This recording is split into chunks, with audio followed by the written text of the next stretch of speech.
Hello, welcome to my channel. In today's video, we will be discussing about the important topic in modern engineering, design for sustainability or DFS. With our planet resources under increasing strain, sustainable design is more essential than ever, especially for the next generation of engineers. In this video, we will break down what DFS is, the core principles, and look at the real world examples that shows how it's making a difference. Design for Sustainability or DFS is a part of broader approach known as Design for X, where X stands for different key aspects like cost, reliability, assembly, disassembly, manufacturing. In our case, it's about sustainability. The goal of DFS is to create products that meet today's needs without compromising the ability of future generations to meet theirs. It's all about balancing current demands with environmental responsibility.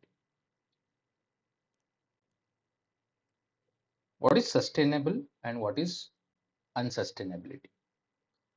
Sustainable design focuses on entire life cycle of a product, from the selection of raw material and production method to distribution, usage, and disposal. The impact of product on the environment is often looked during the design phase, which makes early decision in DFS critical for minimizing waste, converting energy, and reducing pollution throughout the product lifecycle. Unsustainable refers to anything that cannot continue at its current rate. So, if you take an example of a tea cup, you get a glass cup, a clay cup, a paper cup, maybe a container which you can carry, a collapsible plastic or silicone cup, or maybe a edible cup. So, every product or every aspect of looking at a product which can carry a tea or a drink have different conditions of sustainability. So we will be looking in this and we will be discussing more about these examples in coming videos. Let us continue with the sustainability. At its core, sustainability has two main objectives: using fewer resources and preferring eco-friendly alternatives. The first one, using fewer resources, this objective emphasizes reducing the amount of raw material, energy, and other resources required to make, use, and dispose of its product. For example, let us take an electronics industry. Companies are now creating devices that consumes less power or are made up with lighter recycled materials. For an instance, a sustainable smartphone may use a battery designed for longevity, reducing how often it needs to be replaced. This conserves material over time and minimizes waste.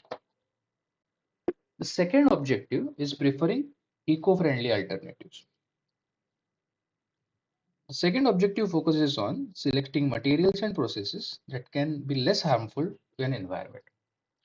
To take an example, if you design a product using a biodegradable material instead of traditional plastic, this not only reduces the landfill waste but also lowers the carbon footprint throughout its life cycle. By using sustainable textiles or plant-based materials, these companies are actively contributing into a circular economy. One of the most important stages in any product life cycle when it comes to sustainability is design stage.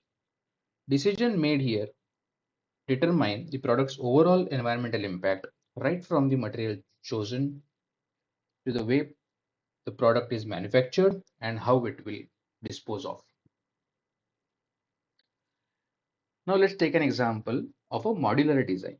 Modular design involves creating products that can be easily disassembled, repaired, or upgraded rather than replacing entirely.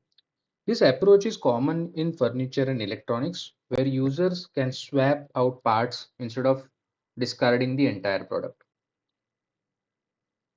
For an example, a modular laptop allows us to upgrade memory, replaces batteries, RAM to reduce e-waste, extending the device's lifespan. In summary, Design for sustainability is an essential approach in modern engineering that seeks to create product responsibly. By focusing on resource conservation, eco-friendly alternatives, DFS helps to balance our current needs with those of the future generations. For engineers, understanding DFS principles is crucial to developing products that not only excels in functionality but also in environmental impact. This is all about this video. In coming videos, we will be discussing more about design for sustainability, how it is done, and how it is implemented in day-to-day life. Thank you for watching this video. If you like this content, do subscribe my channel and follow this playlist for more videos on DFS. Thank you for joining.